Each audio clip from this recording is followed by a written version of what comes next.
My friends, we are here.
All right, my friends, are you there?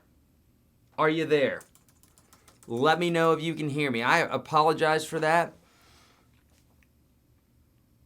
We don't know sometimes why it is that the gods of the internet do this. All right? Okay, good. We're back going.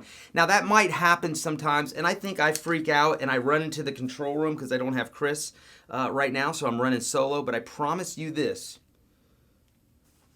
I'm not going to jip you 5 minutes. You know me. All right, so I apologize for that. But if we end up going out like that, just listen to Jason because he knows where we're at and things. And I always, it's not the unstoppable internet. No, it's not. So he's always in contact with me, okay? All right, my friends, if you missed it, UGS number 2, July broadcast. We're doing 2 a month now. And I'm going to get to your questions. First, I'm going to go over to the program. I'm going to check those questions, and then we're going to be doing your questions live. We have a few more people than we had earlier today at 1 p.m. So we have 116 folks in here. And what I'm going to do is I'm going to jump over to the questions that I got earlier in the day. So I got 2 more, and here we go. Okay, so... Oh, well, okay, neither one of these were questions. These are just, Mary Beth was saying I was on and off due to being at a campsite, going to listen now while practicing. Okay, so she listened to the first one, and here she's, hopefully, Mary Beth is here.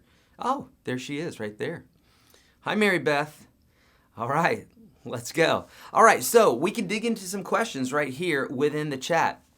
I've been doing all sorts of videos today, so I'm going all the way to the top of the chat here, and I'll be looking to make sure that I haven't missed anything. And I have, as far as Mary Beth's comment, at 7:05. So if you wrote something before then, please put it in again, and I'm going to zing through this. Please put a question mark after your question. I can see them much quicker than just comments, okay?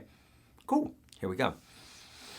As I've watched your fingers closely, this is Pete, by the way. Pete said, I saw that I can edge up closer to the fret without dulling the vibration.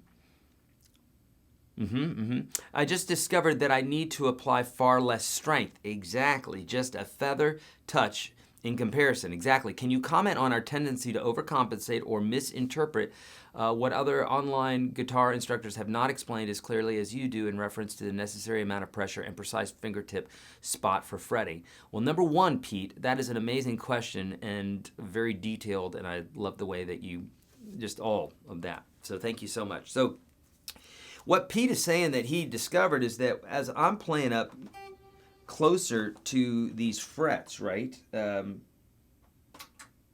me pull up a different tone here.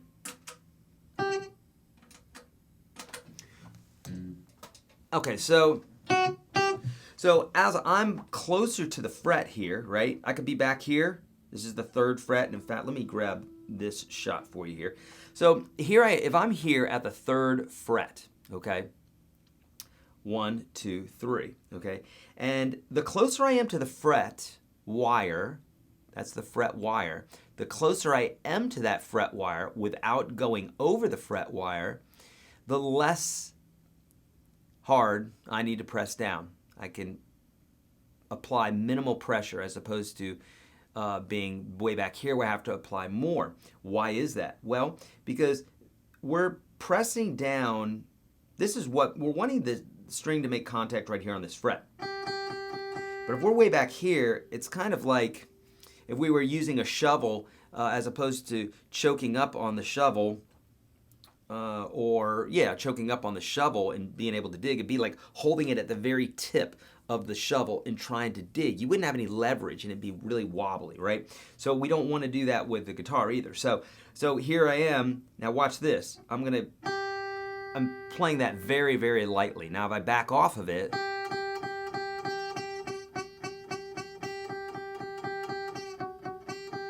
I'm applying the same amount of pressure. So what that says is that right here is easier to play, and so if we're playing a scale,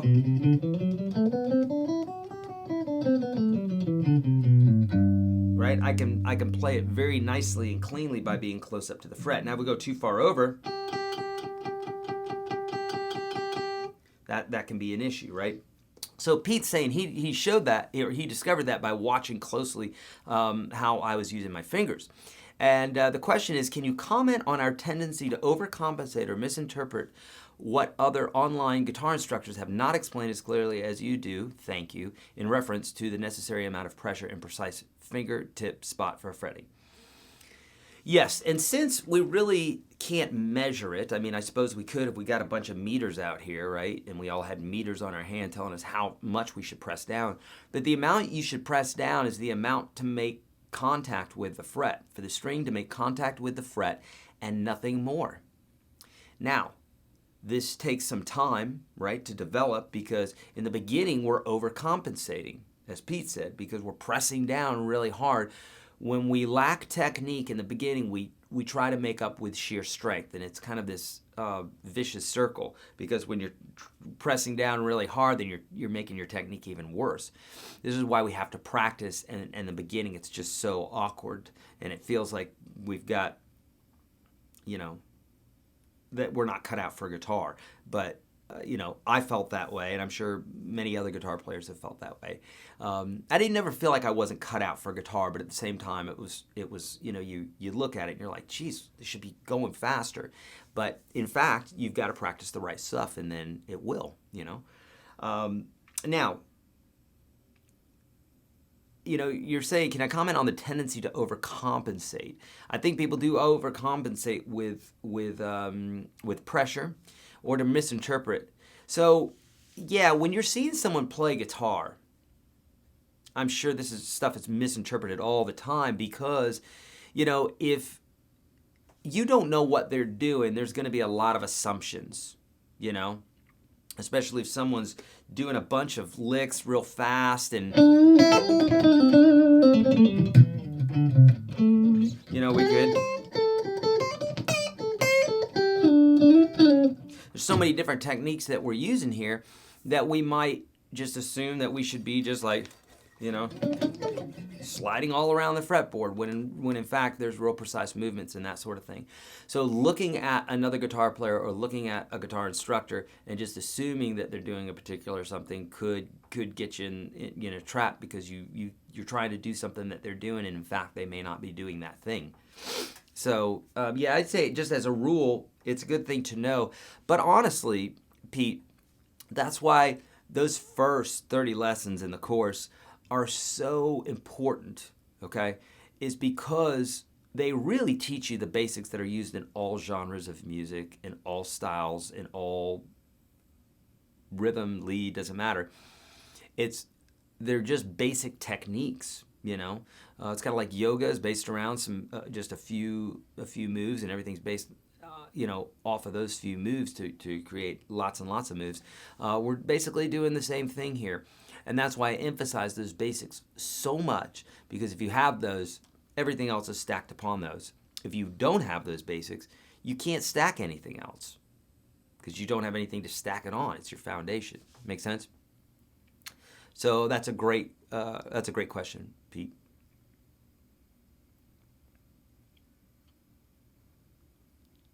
Okay. Good. Okay, Steve is saying, what is a GPX file? A quick Google says it's a GPS data. What seems a curious way to navigate the fretboard. So Steve, I'm pretty sure that I cover that in one of those first videos inside the program. I think maybe a lot of people or some folks are skipping those because I'm getting that question a couple times, but I swear I did a video for that. But when it was kind of the welcome video and what's what. Okay, the GPX video is a Guitar Pro, and I'm not sure what the X file, what the X stands for, maybe Exchange, Guitar Pro Exchange or something. But nonetheless, it's a Guitar Pro file, or a Guitar Pro file. Okay, and what that is Guitar Pro is a program that allows you to interact with tablature. You can create your own tablatures, you can download them from the web, you can slow them down, speed them up, manipulate them, change the key, do all sorts of really great things with it. Why that's good to have is that if you're downloading that into your program, so you have the PDF, right? So you can just view it if you don't want to use the GPX. But if you have Guitar Pro, which is a program you have to pay for, or if you have Tux Guitar, Tuxguitar, one word, Tux Guitar, if you have that program or some other file that will allow the GPX file to run, then it's kind of like a Word file. You know, you can load it in different programs and you can manipulate it in different ways with different programs. They all pretty much work the same, but Tux Guitar is free. So if you don't have that, I would suggest getting it if you find that you want to, so you've got the video, right, and the audio of it playing, but if you want to hear it slower, or maybe you want to play to the actual GPX file, you can do that. So what you need to do then is download Tux Guitar or Guitar Pro. I love Guitar Pro. That's what I use. I've used Tux Guitar before, and that's good too, but I use Guitar Pro all the time. So that's what you want to do with that. All right. Good. Great question. Doing a build, Big Poppy is saying, single pearly gates humbucker. Is there a real advantage to installing an onboard booster? Big Poppy is saying. Well, it's, I guess the advantage would be that you don't need a booster pedal, that you've got that right there. Most guitar players, I think, would prefer to just have a pedal to do that. But if it's the one guitar that you're using all the time, then you may want to do that. What a booster pedal is, for those that don't know it, it boosts your signal. So it's typically by not a lot, but it's enough to where if you're going for a solo or something like that, if it's a knob, you can twist it, or a button, you could press it, and then you've got this extra boost.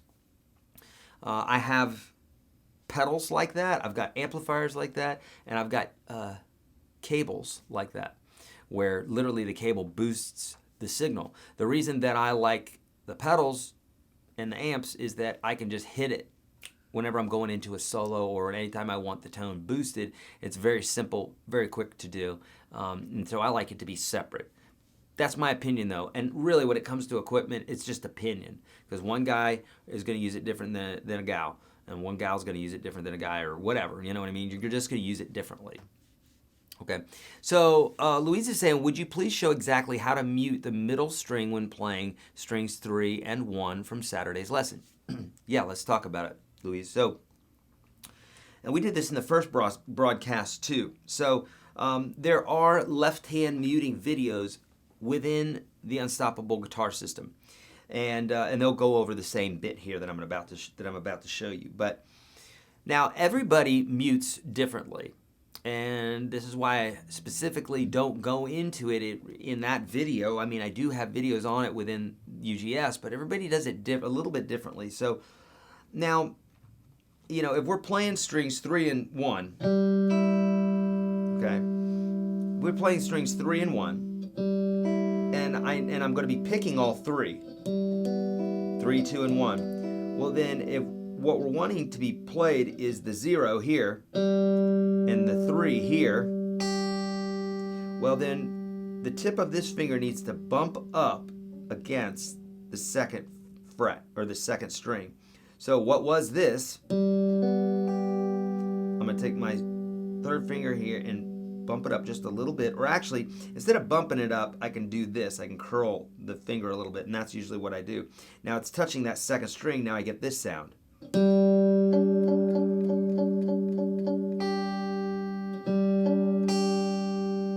if you play them all together, you just hear what you need to. So that's one technique, is by bumping your finger up. Now, as you're going up the fretboard, what's going to happen is you're going to need to use that technique anymore. If you're using your fingertip on that 3rd string and your fingertip on that 1st string, then what happens is the fleshy part, the pad of your 1st finger here, lays over on this 2nd fret. And so, now,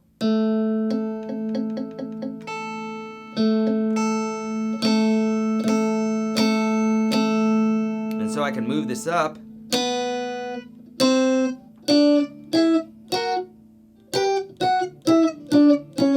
Oops. Make sense? So that's how you would do that.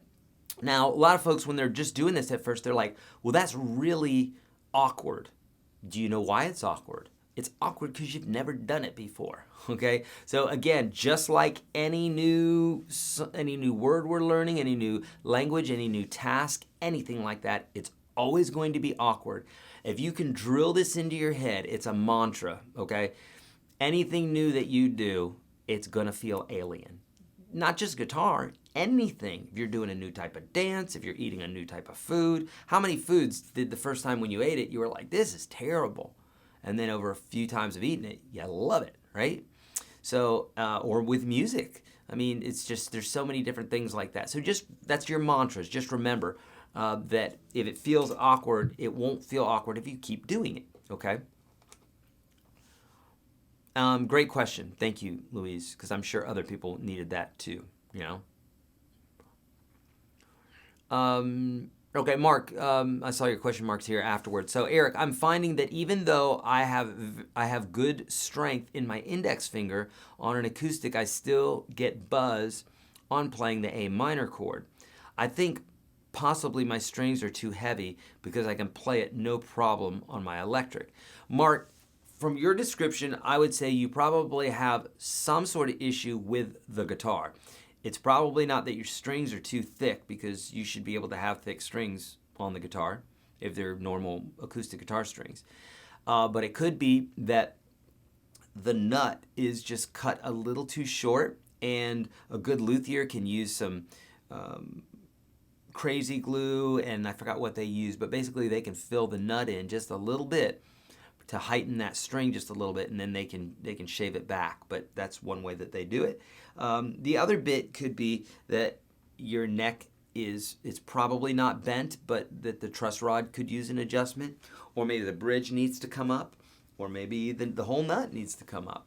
But these are all things that I prefer to bring to a luthier, a guitar repair person, because I do not like messing with them, because you can mess things up further. If you don't know what you're doing, you're talking about really, really precise little bits. When Greg, my guitar tech, my luthier, comes over, when we're working on tone and he's adjusting my pickups, we'll be playing, and I trust his ear more than I do my own ear, because he's been doing this for so long, and that's what he does. He's a guitar nerd like that, where I'm a guitar nerd with other stuff. But his special thing is listening to guitars and listening to tonality and figuring out how to shape those sounds and what have you. And he'll literally, when I'm playing, he'll take a screwdriver and turn this pickup like a quarter, the screw, a quarter of a spin. And I'll look at it, and I'll look at him, and I'm like, well, you didn't do anything. Like, what are you doing? And he's like, oh, no, I can hear a difference. And so, that's the kind of person you want messing with your guitar, if they're being honest. I know Greg. I've known him for a long time, and he's got all the fruit of the spirit. He's a good guy, and he knows what he's talking about, and he's amazing at at his job, which is setting up guitars and amps and everything else. He's amazing. So I trust him, and I know exactly that he knows what he's doing. It's good to have people like that in your life, so you're not having to overthink things, right? So that's a great question, Mark. Bring it to a luthier, though. I do not prefer messing with them, you know? David is saying, Eric, what is your advice on how to approach UGS and 365? Should we treat them independently or together? You should treat them independently and together. And what I mean by that is this. Okay, so first off, you know, the first few videos of UGS, if you haven't been through those, I would highly suggest going through those. At least get to the fretting video, which off the top of my head, let me see here.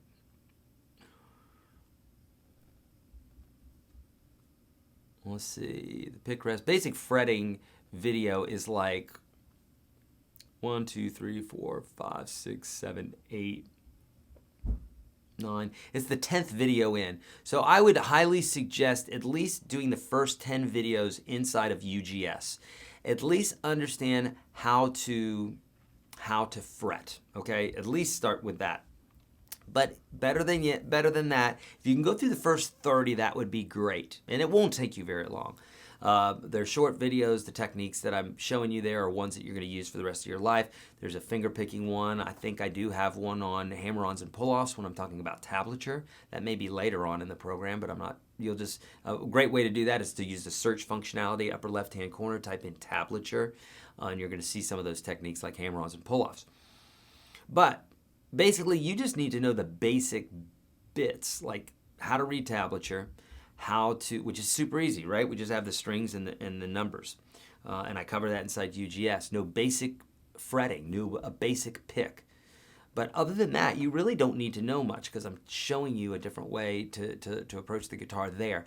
Now, what 365 is meant to do is it's meant really once you have been acclimated to, say, like the first 30 videos inside UGS and you have the basic idea of guitar down, that is going to be your practice that you can come to every day to keep you doing something and to keep challenging you, to keep sharpening you, to be doing the 7 different focuses, which is going to allow you to expand and be able to do lots of different things instead of the one thing that you do all the time when you grab your guitar, which is what a lot of people do. So, you know, what I would suggest doing is practicing the day's exercise, 365, practicing it for a good 10 minutes a day, 15 minutes, 20 minutes if you can, further if you can.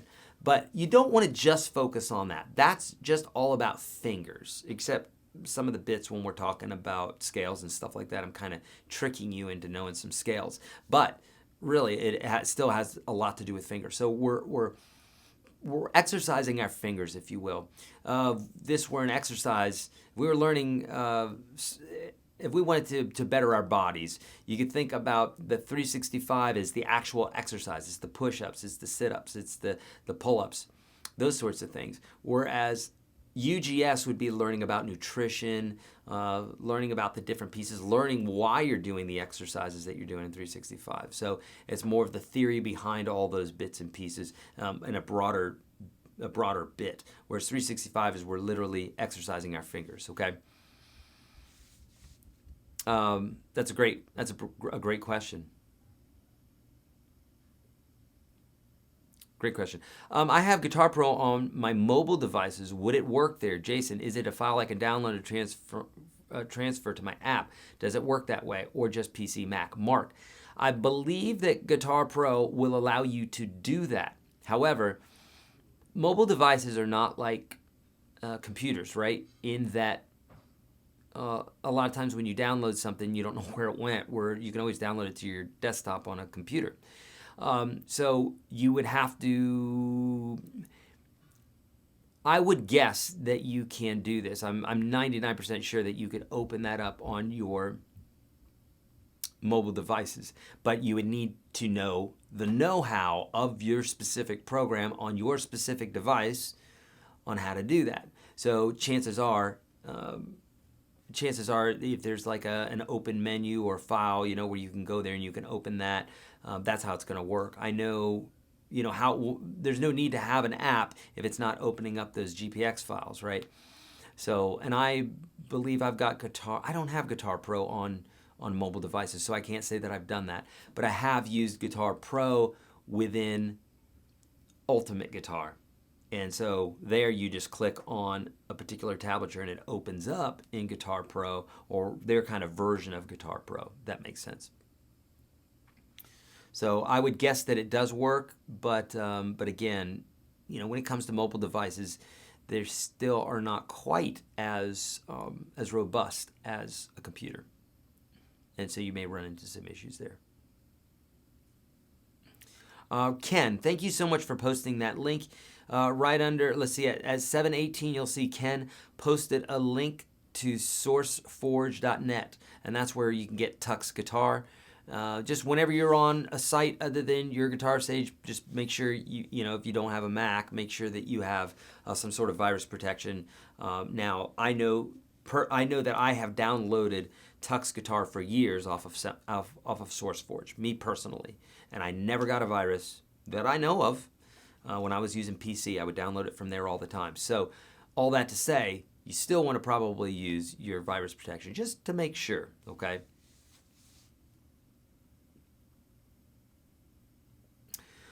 Okay, David Alcorta is saying, other than practicing, are there other exercises to increase strength and ease comfort from multi-fret reach and increase last knuckle angle to give better fretting, needing a putty ball or? Okay, David.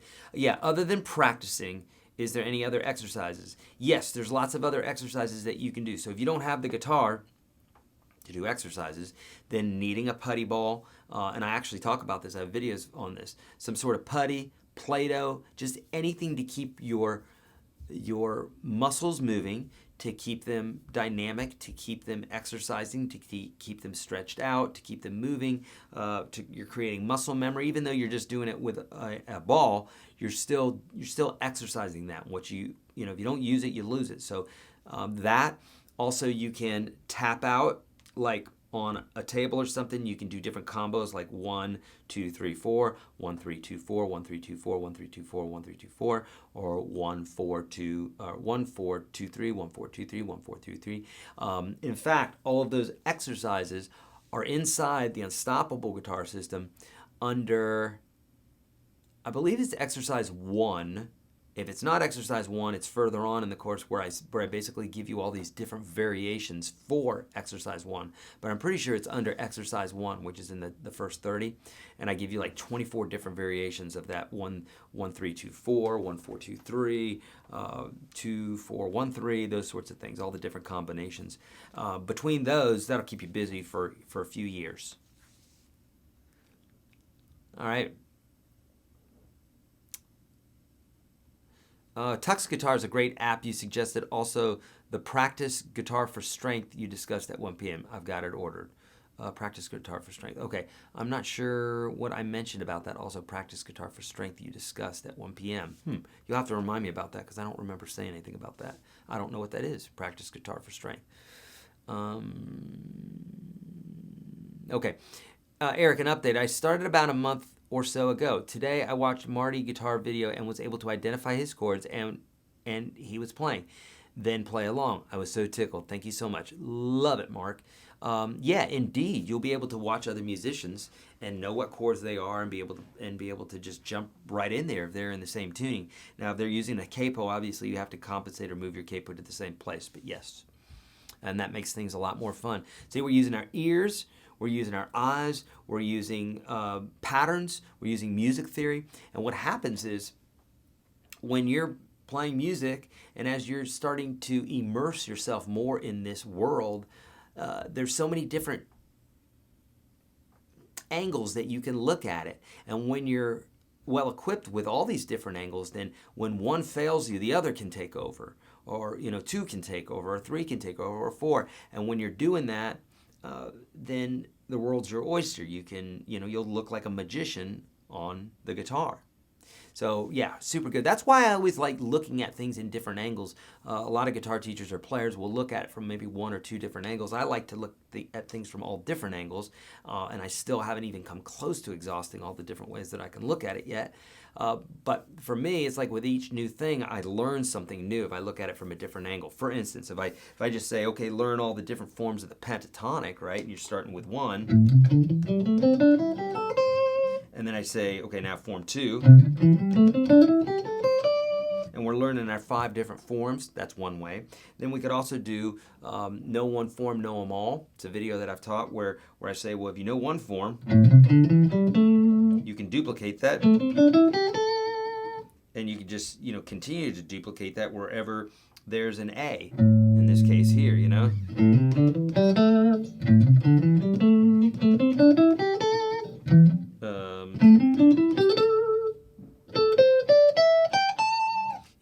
So if you're able to think that way, that's yet another way. How did I get off on that tangent? Oh, by watching, yes. Mark's also saying, yeah, maybe it's a cheap Yamaha acoustic, probably why I get buzz, because I can play on my grandfather's True Tone 58 flat top, so that's probably where the issue is. Yeah, and sometimes it's not a matter of cheap, but, because I've had expensive guitars that didn't play well, and I've had cheap guitars that played great. So, if you don't want to just get rid of it, then, or send it to me, then you can just have it adjusted and see what's up there, Okay, guess 2720. Love UGS 365. Yay, love it. We're getting so many great reports, and y'all, thank you so much for commenting and letting me know, especially on social media, because that lets other people know that, hey, we got something really cool here. This is something that's actually changing people's playing, and they're excited about it. And the comments in there have been so great. I love it. It really, whenever you create a new product and you've got this new baby, it's like writing a novel or a movie, and you don't know how everybody's gonna accept it. You think it's cool, and you're like, I think this is magical, but I could just as well have put this out here and you guys hated it and said this is ridiculous, right? So the response we got has been overwhelming, and it's been awesome, and thank you so much for letting me know that. I can tell that it's going to pay off. How do you recommend using the course as far as following 365 plan and then switching over to the other content? Okay, so I kind of covered that a bit, but basically, in my opinion, you want to make sure that you have 365 down, okay? You want to make sure that you have the first 30 lessons of UGS down. That would be best case scenario. But if you just have it enough to where, if you understand basic finger picking, just basic, or jump straight to the basic finger picking video, just jump straight to the basic fretting video, and the tablature video. So those 3 things. Then and search hammer-on inside of the program. If you just watch 4 of those videos, then you're going to have a better idea, even though I do cover a lot of that in the beginning of those days. I'll say, here's what we're talking about, here's the basic protocol, right?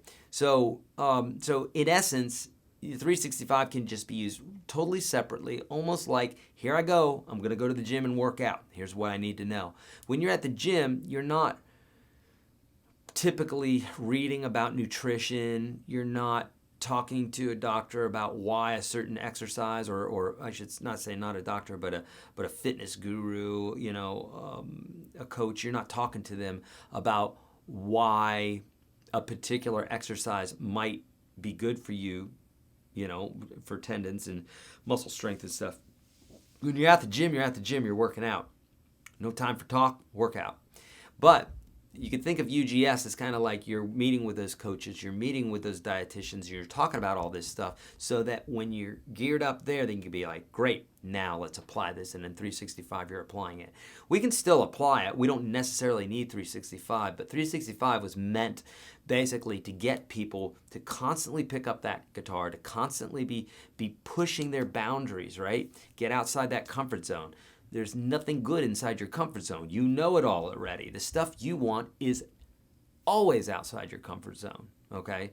Otherwise, it's right there where you can just grab it, okay? But typically, the stuff you want is at another level, and it's outside your comfort zone.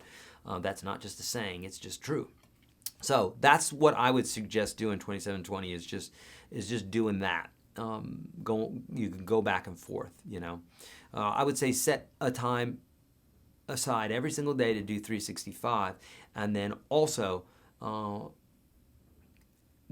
so that you would religiously come to every single day, right? Whereas with UGS, you could binge watch for a few hours and just like learn all this stuff, and then not come back for it for a few days. Whereas 365, you want to be hitting it every day. Not only is it an exercise program, it's also an accountability program to keep you motivated and just all the rest. Okay, so really, really important that you look at it that way. Derek again is saying, Eric, like your 365 plan. However, I'm finding hammer-ons difficult. That's right. You should, right? Because if it's a new thing, it should be difficult. I've never known anybody to just come right out of the gate playing hammer-ons, bar chords, scales, anything. It should be difficult for everyone. If it's not, you need to be in Guinness Book or something like that, or be teaching guitar because you know something that the rest of the universe doesn't know. Finding hammer-ons difficult. My attempts are like hitting the string with a wet rag. Yep, sure. I'm using a grip master to build my finger strength. Great. Any suggestions for exercising fingers to be able to hit the string faster for hammer-ons? Yes, Derek. Practice hammer-ons. Now, I know that sounds silly, but here's the deal. I talk a lot about hyperfocus, right? Hyperfocus is if you have a table and it needs to be buffed out, and you have one spot that needs to be buffed out, it doesn't make any sense to take a different type of sandpaper and do the whole table, or take now a belt sander and do the whole table. It's not about the different techniques of what you could do. It's focusing, first identifying and saying, I suck at this, and that's totally okay. I suck at hammer-ons, and I'm going to get good at it. Eric said that everybody sucks at hammer-ons. Yep, it's true. Everybody sucks at everything when they just start. It's just true. Why would one know how to do anything that they've never done before? Unless there's something in our DNA from ancestors or deja vu or another life, if maybe that exists, I don't know. But other than that, if we're just dealing with real world stuff, how would you know anything that you hadn't done before? So it's totally fine and totally expected that it's going to sound like a wet rag. And so what Derek's saying here is he's doing this, right? He's hammering on and it's going like this.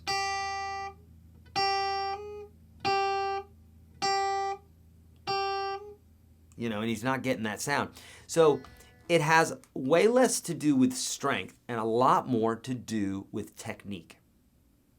If you've ever done something like sleight of hand or anything to do with technique, and you sit there and you fiddle with it and it's impossible and it's impossible, it's an impossible and you can't do it, but this guy can do it and you're doing it and you're trying it and you're trying and this guy can do it and you're getting frustrated, why can't I do it? I got two hands, he's got two hands, and you're getting frustrated, and then all of a sudden it happens and you're like, well, that was a mistake. And you keep doing it, and you have another mistake. And now the mistakes automatically start to become more frequent. So much so that now you're doing these mistakes a lot more than you're messing up, right? Guess what? You're learning. Your mind is taking notes. When you are practicing something, when you're going after something, it is a physical impossibility for you to not get it if you put in the amount of times that it takes to get to it. Now, I know that sounds like I'm being, tricky with words there, but it's just true. But when we think that something's impossible, what would make us want to practice it? So, Derek, the best thing to do is to hyper-focus on specifically what is the task. Practice. If you're having a hard time with fingers 3 and 4, try 2 and 3. Hard time with those, try 1 and 2. 1 and 2. It should be easier than any of the others. Prove it to yourself that you can do it with fingers 1 and 2. If you can do it with fingers 1 and 2, eventually, right? Then you'll be able to do it with the other fingers. But you got to keep trying just the one finger. Don't try different techniques. Try the one thing over and over again. Hyper focus, and you're doing this, and you're saying, well, why is that? Why is it muting? Oh, I'm hitting the wrong string. Okay.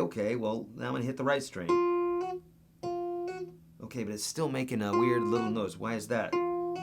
Oh, I'm lifting my finger up after I hit the hammer on. So I need to keep it down. I need to press it down.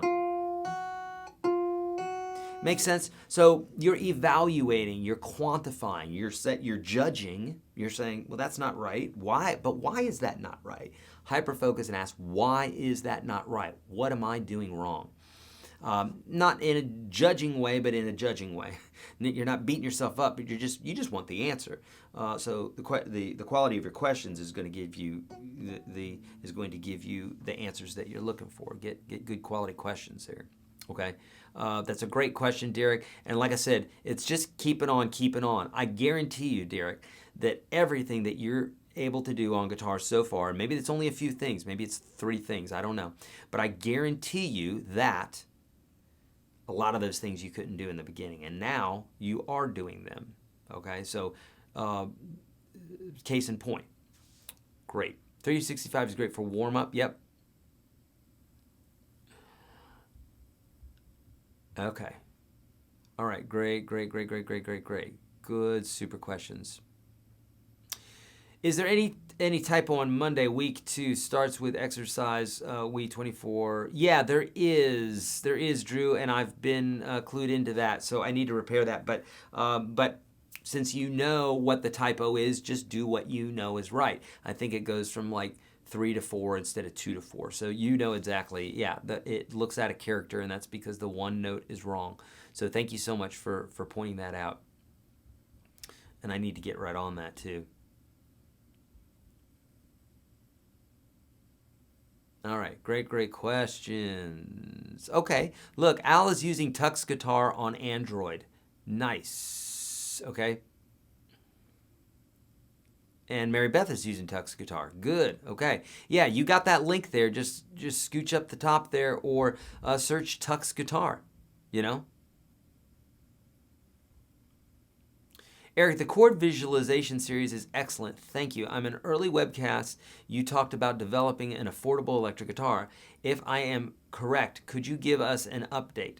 NC Rich, yes. So it's not an affordable electric guitar. It's a kick-ass electric guitar.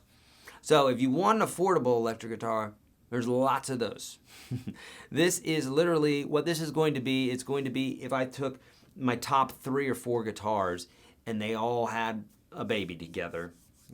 That would be interesting. But basically, it's going to be that. It's going to be taking things that I don't like about some of the classic guitars that I have that are amazing, and one-upping it and saying, well, what happens if I do this? Okay, and the guy that I'm working with right now is not moving as quickly as I move. And so that can be a little bit frustrating. So he told me that there's a body on the way. So the body and the neck is on the way. He does it a special way where basically it's a guitar like this, right? But to where it's hollowed out inside, almost like, gosh, I don't know, but how I could describe it. But it's almost like honeycombed, and then there's a top on top of that. And what that does is it gets the guitar to resonate more. And so we're going to be doing all sorts of bits and pieces with it. It's going to be quite amazing. And I'm very excited about it, but it's not moving at the speed that I would like it to be moving, which is like everything in life. It rarely moves at the speed that I want it to go. That's okay. You learn, right? And it's good. It's a good form of meditation in the moment. Currently learning the caged shapes. Which pentatonic shapes goes with each caged shape? Barry, I do cover this in detail in the program, so I could show it to you right now, and I will. I'll kind of mention it to you, but you're probably not going to remember it. And I'm pretty sure that I have a whole series on that inside the program with PDFs, okay? But essentially, you could look at it like this. If we had A minor, that first shape, watch this here. If we had A minor, that first shape falls right in line here.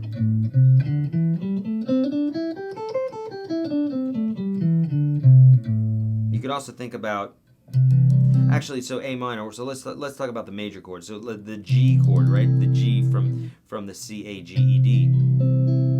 You know, this is form 1.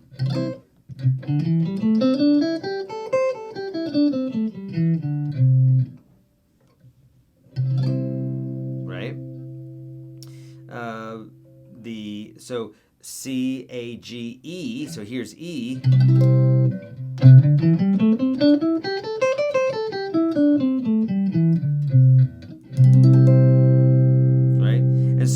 so forth. That's our D form. And then C form would be and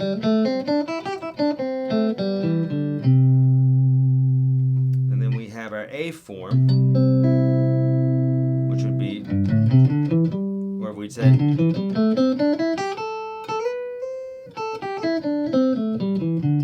now for some of you, you're confused and you don't know what I'm talking about. With the cage system, you can actually extrapolate scales out of it. And I do teach it inside the Unstoppable Guitar System, but there's a reason that I don't promote it a whole bunch, and it's because for me, I don't see it as being a big wow. There's so many different things that you can learn in guitar, and my whole philosophy in life of everything, it's the way my brain works, is why learn stuff that's difficult when there's an easy way to learn it? If you want to make it difficult, we can make it difficult at any point, but why not just make everything easy? Because I don't know about you, but life can be difficult at times. But it's like, let's make it easy as possible. So I like to get rid of the stuff that doesn't work and just keep the stuff that does work. And I do teach it inside the program because I've had enough people ask about it that I'm like, okay, here it is. But if you're expecting a big wow moment like learning the caged chords, it probably won't happen, because the caged chords, when you learn them, you say, oh wow, there they are, that's huge, right? That's amazing. But the caged shapes, it's like, it's not so obvious that you're going to extrapolate the scales from it because it's only part of the chord, right? So 5 or 6 or 4 notes sometimes. So for me, that's why I'm not a big proponent of it. I have it in there, but at the same time, to me, it's not a big, giant wow factor, Hi, Eric. I started your 30 lessons a couple of months ago. Brian is saying, now after trying a tutor, I didn't realize just how complicated learning can be. I'm 73. For example, what does taking it down a third mean? Okay, Brian, so here's the deal. Number one, thank you. 73 and starting guitar, I love it. Earlier today at the 1 o'clock program, we had a slew of folks that were in their 70s, 60s, and I think we had a couple people in their 80s, and I love that. So now here's the deal. Learning is easy. It's not complicated. It's easy if you're learning sequentially and you're not demanding more from yourself than you're able to do. Think about going to a gym. Going to a gym is not easy. You get in the car, you drive there, just like you would going to Krispy Kreme. It's the same bit.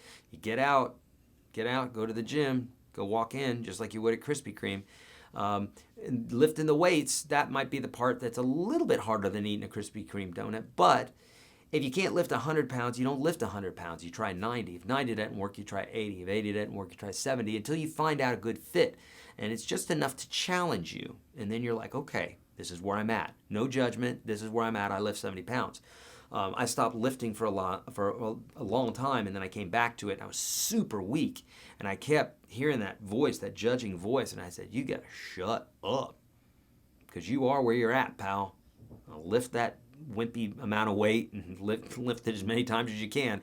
And then eventually I was able to do more and more and more, but it's like you can only do what you can do. So don't beat yourself up, Brian. So all that to say, just go sequentially, do it step by step. And if you think about, instead of like pushing super hard, just like in a gym, if too much weight is too much for you, think about doing lighter weight more. So when you're practicing guitar, instead of thinking about, well, you got to learn this in 5 minutes, think more like, I'm just going to spend an hour trying to do this with my guitar, and really take your time and relax into it. That will make a world of difference in how you play guitar. Huge, okay?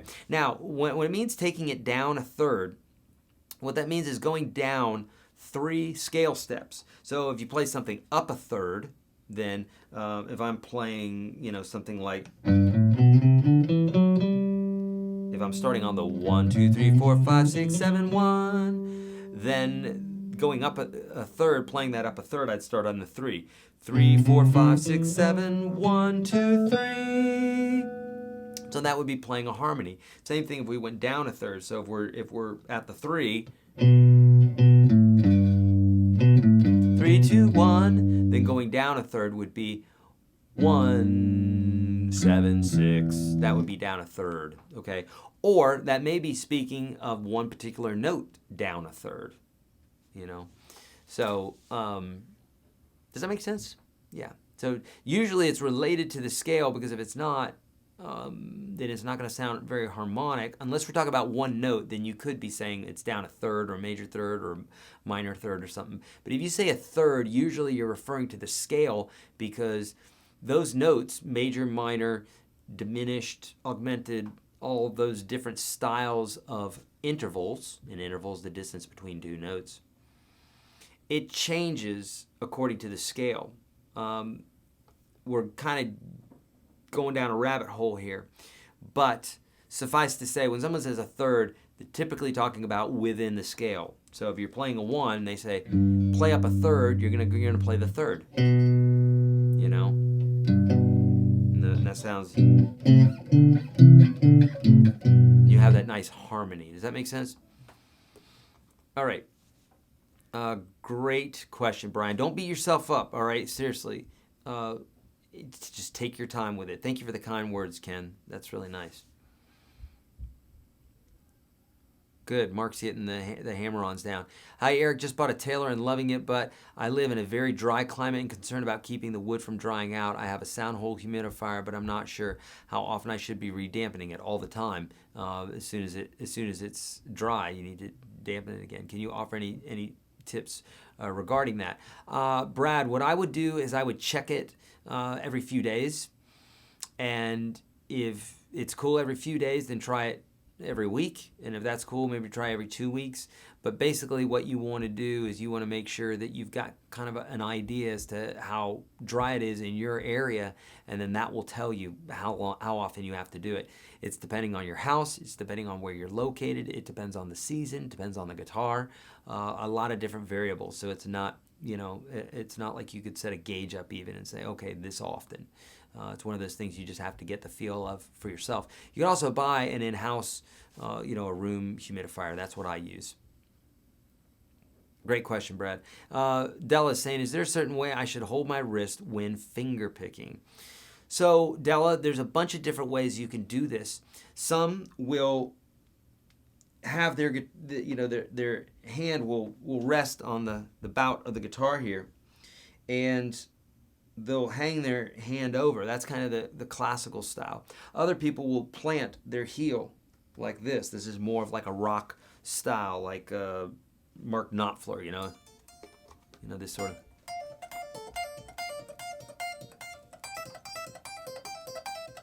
He's not going to be hanging over like this.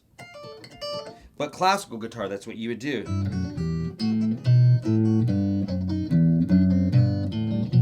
You're hanging over like that. Does that make sense? Whereas rock, you're planted down here and you're more secure. Other people will plant their pinky here and do that sort of thing. So really, it's up to you what feels comfortable for you, because there's no particular right way. If you're taking classical lessons, then by all means, they'll say float your hand.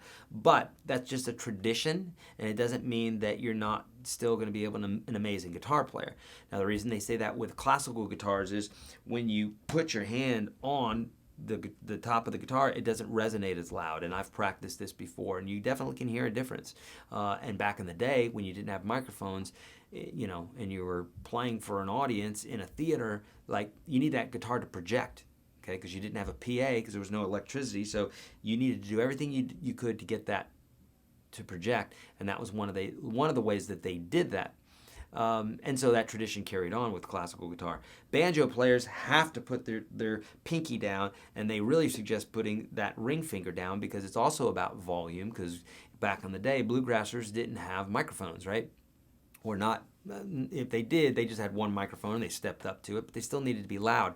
And so those two fingers down gave them the ability to really attack the strings in a way that gave them the volume. So it's really up to you. There's no judgment there, and I really truly mean that. I'm not just being wishy-washy. There's no judgment. It's like, if it works for you, it works for you. I do it differently. When I'm playing classical, I'm hanging my hand like a classical stance. When I'm playing electric, then I've got my heel down like this typically, because I'm doing more like popping the strings, like, I'm pulling them. I'm pulling them straight up.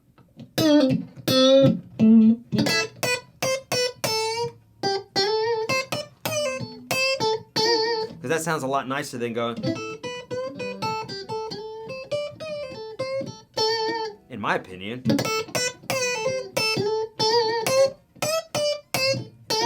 It sounds cooler and more attack and that sort of thing, you know?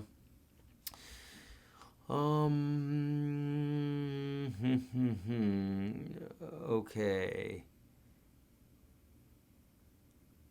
Yeah, great question, Della. Eric, great. Thanks for your detailed answer to the hammer-on question. Another question. I'm not a Facebook user. I'm not keen on joining either. Will I be missing anything? Derek, it depends. Not really. It's really more if you want to chat with other people in the program about particular things. So I know Facebook is a triggered type of place, and I'm the same way. I try to avoid my timeline because I've already blocked enough of my family and friends for posting political stuff that it drives me nuts. So all that being said, yeah, I get it. I totally get it. But no, you're not going to be missing anything. It's not like we're going to be announcing anything on there that we're not going to see or send you an email to or something like that. It's really, truly more for folks that want to talk amongst themselves, that sort of thing. That it's just UGS folks too. So, can you explain finger strength exercises again? Gemstick here. That was beneficial. Can you explain finger strength exercises? I don't know specifically, Pete, what you mean by explain finger strength exercises. Maybe you can give me a little bit more detail. But just like at the gym, your fingers need to be strengthened, and more than even strengthened, they need to learn technique and they need to learn agility and dexterity. So just like doing yoga or karate or something like that, it's like, yeah, you're using some strength, but really you're learning how to hit in such ways that you're being very efficient, or you're using your enemies, your opponent's energy they're throwing a punch at you, you learn to sidestep them to let their energy go past you so it wears them out, those sorts of things. So it's more like being tactful and learning specific like ninja type moves than it is just strengthening your hands. However, strengthening your hands is a good idea too, and using some sort of putty or something is a great bit, you know what I mean? I have UGS on split screen. Where exactly is 365? Michael, what you want to do is you want to go to straight up where it says right above yourguitarstage.com, you want to go to something that says back to your library. Back to your library. And that's where you're going to find it. So you'll see whatever programs you're in. There's the Unstoppable 365. Then you click on 365. Does that make sense? All right. Good. How is you and your wife's songwriting course coming? It's done. The book is done. We just need to finish up like the back cover, literally. This is how crazy my life is. I just need to finish up the daggone cover, and we need to do a couple things. But yes, it's cool. So it's a songwriting book. But yeah, I'm gonna have her on the show, and we'll probably do some live broadcasts like this. We definitely will. Yes, slow down, grasshopper. Indeed. Slow down, grasshopper. Yeah. Who brought the donuts? Someone wrote. I'm a pinky planner. Yep, yeah, indeed, right? So everybody has their own way of doing things. So, and that's cool. Nothing wrong with that, All right, bye, Kara. Kara's leaving. She's got to go to bed. So any last questions? Let's put them in here, my friends, because I want to make sure that you are not being left alone with your questions. I know you probably have some questions here, so hit me up. I want to make sure that let's do 2 more if you guys are game. I want to make sure that there's no excuses. And we got Mark who floats his hand, So different folks have different bits and pieces. I tried pinky planning, but my carpal tunnel said no. You know what I've learned? So I know this may sound like a little thing, but may sound like mumbo jumbo and woo woo, but for years I've had psoriasis and arthritis. That's why 5 of my fingers are deformed. because I had really severe arthritis, and that was when I was eating really bad. I was eating a very acidy diet, which is what most Americans eat. It was lots of cheeses, lots of meats, lots of bread, all that stuff. And I developed severe arthritis, warped 5 of my fingers. They're warped. They're broken. So I would need to have them operated on to fix them at this point. But I don't have the arthritis anymore. That being said, I stopped calling it my arthritis or my psoriasis because I think there's a lot of power in the words. So not picking on you, Mark, but just saying, carpal tunnel is something you may have right now, but it is also something that you could probably get rid of because I know there's exercises for it. I've done a video for it, and a lot of times I believe that it is also diet based because if you're eating anything acidic, it'll cause irritation in those places.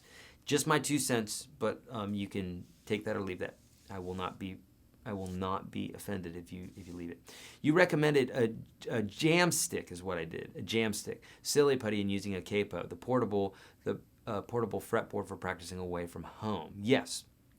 It's a jam stick, but honestly, you could use anything. A jam stick, you could use, I've got a little game controller here that actually is a workable little unit that you can use for not just games, but you can use it to program all sorts of MIDI guitar, stuff like that. A jam stick.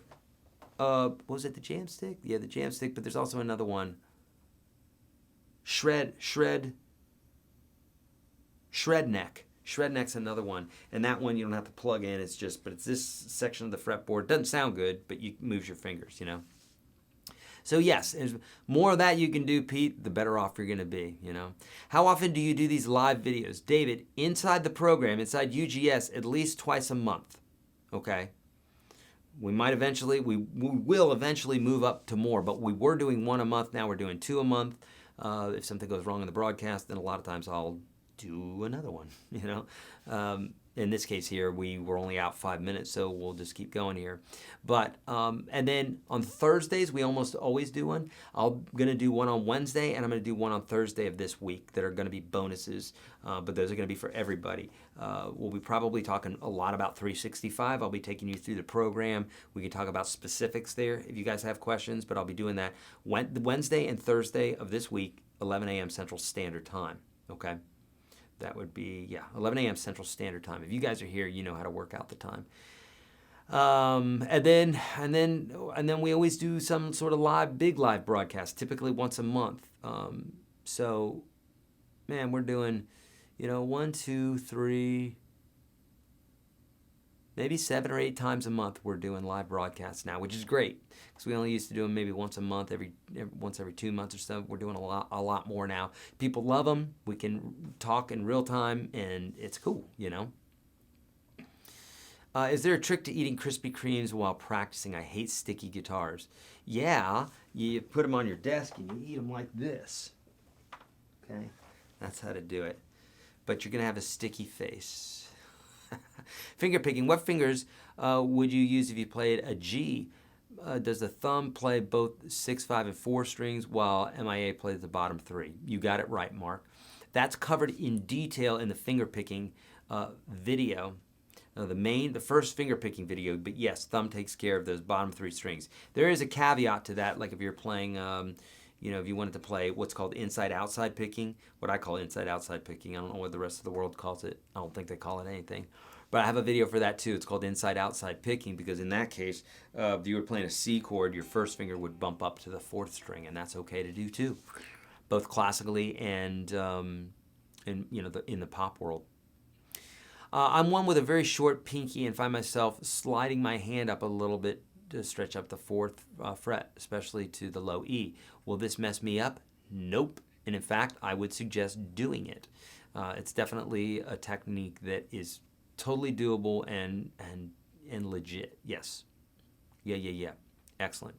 What is a looper pedal? A looper pedal allows you to do fun stuff like this. So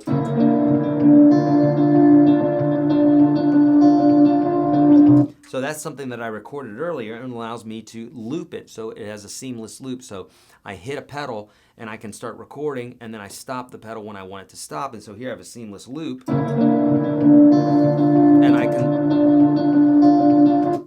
can solo over the top of that. So for instance, uh-oh,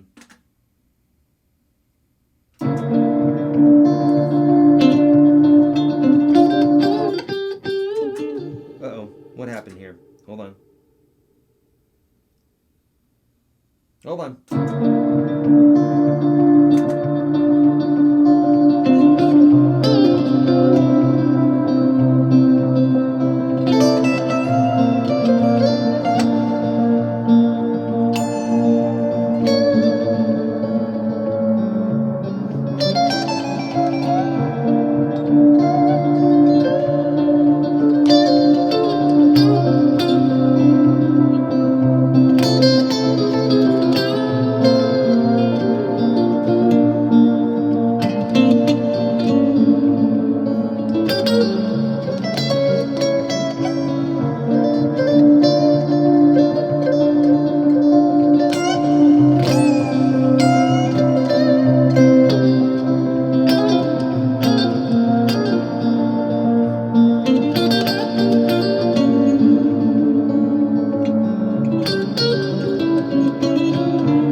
So I could go off forever doing that kind of fun stuff, but that's a looper pedal. You got to have one because you can just pour your guts into it, and then you can loop over the top of it all day long. It makes it so much fun, you know.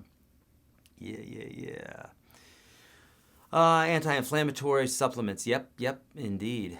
Found an affordable alternative at Amazon, $12.95, that is not as high tech as the Jamstick. Pete, nice. Hey, Pete, if you would put the link in the description. Put it in the chat here so everybody can see that. So Pete found an alternative for $12.95. There is something called Pocket Guitar. I tried to get them to send some, but short-sighted. They never did. I think they were afraid to give up a $20 piece of wood that I would have sent customers to, because I thought it was ingenious. You put it in your pocket, pull it out, and you can hold chords and stuff like that. But anyhow, yeah. And so there are other things like that. Just keep your fingers moving, like if you're at work or whatever. I really suggest having something like that. It's very, very, very helpful, you know. Mark, glucosamine, yeah, Mark knows what he's talking about. How many donuts fit on a mic stand? Missed the answer regarding Facebook. I don't Facebook. The only reason I opened Twitter account was, am I missing anything? No, you're not missing anything on Facebook. It's more for you guys to talk amongst yourselves than anything else, you know? Yeah, exactly, socializing.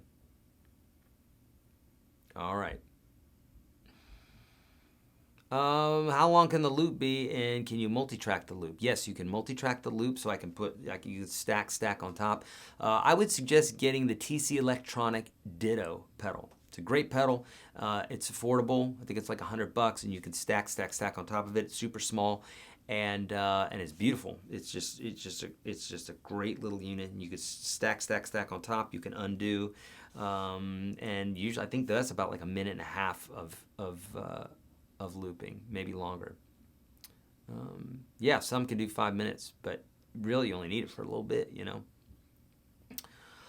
All right, my friends, I think we've gotten to everybody, and I see a lot of folks dropping off. So I think folks are going to bed and that sort of thing. So, friends, thank you so much for coming out again tonight. I just love these broadcasts. I like them personally myself. I just think they're so fun.